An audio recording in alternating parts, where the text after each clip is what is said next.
So I remember in my first video, I actually mentioned something called the theology of the body, and I know that not many of you would know what theology of the body is.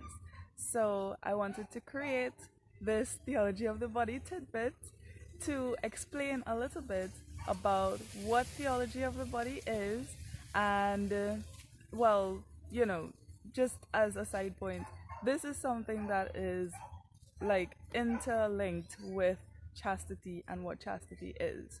Okay, so you will see me looking down every so often because I actually have notes here because I want to keep this like as tight as possible because it's a tidbit, right? Okay, so first let's define what theology of the body is, right? So, first of all, what is theology? Theology, according to the Merriam Webster Dictionary, is the study of God and his relation with the world, right? So, when we put that into the context of theology of the body, this is the study of God through our bodies because our bodies are holy, believe it or not. Whether you're baptized or not, whether you're circumcised or not, your body is holy. So let's get into the tidbits. Okay, so marital intercourse is holy. You heard that right. Marital intercourse is holy. God is love. Let me just give you some backstory here. God is love, and we are made in the image and likeness of God. So, again, whether we're baptized or not, whether we are circumcised or not, whether we think we are holy or not, our bodies are holy because it is made in the image and likeness of God. God loves us, and throughout our salvation history, He has shown His love for us through covenants in an effort to give Himself more fully to us. One covenant that I would like to focus on today is the final covenant, the newest covenant, which was made during the Last Supper and through Christ's suffering, death, and resurrection for us. One thing about covenants, though, is that blood is always involved. Every time God makes a covenant with us as humans, blood is involved. And we see that with the Last Supper and with the crucifixion.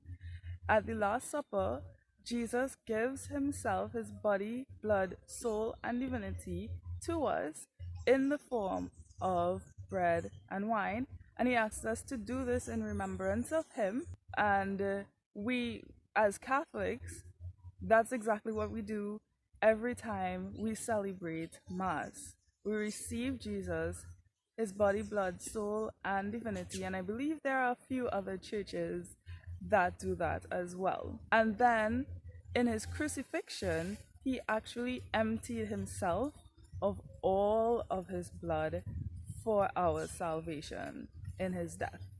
So, just like the covenants of the Old Testament, marriage itself is a covenant. It's a covenant that reflects this covenant love that God has shown for us throughout our salvation history. In marriage, a man and woman are joined together with God, right? And an interesting thing that I discovered recently is that when a couple gets married and both of them are virgins, the male is not circumcised. A lot of the times he bleeds. When he enters into the marital act, he bleeds as well as the female. So you have that intermingling of blood that seals the covenant between husband and wife And if they are going to communion, they would also be receiving Christ's blood. Like, can you see how amazing this is? Like, this is just so amazing. Well, that's the end of the Theology of the Body tidbit. Just a little recap. God is love. We are made in his image and likeness. Our bodies are holy. He showed his love for us in the forms of covenants throughout our salvation history, and marriage is a covenant that reflects that. Every covenant has blood, and we see that in the new covenant, which is the Eucharist, when we receive communion at Holy Mass, and marriage is also a covenant that reflects directly, especially this last covenant that Jesus made with us. So think about that.